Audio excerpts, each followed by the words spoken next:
Let's start with the traveling trunks. You've been a part of that program and initiative for a while. And for those who haven't seen one, I haven't seen one, what's inside and how does it help a student today with connecting life in 1858? So the traveling trunks are basically it's a large toolkit filled with historical artifacts and a teacher's manual.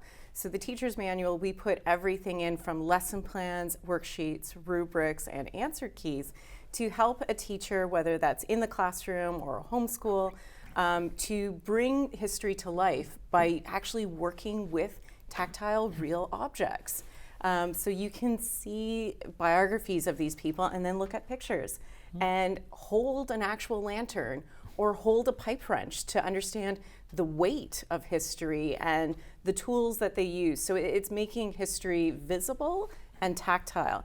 And teachers can borrow these. We have them sponsored, so they're free to borrow from the Oil Museum for 2 weeks at a time to bring into your classroom to showcase history, and then it has all the learning materials packaged into it to help the teacher, besides it just being a boring box of objects, it then becomes an object with stories that tell our past.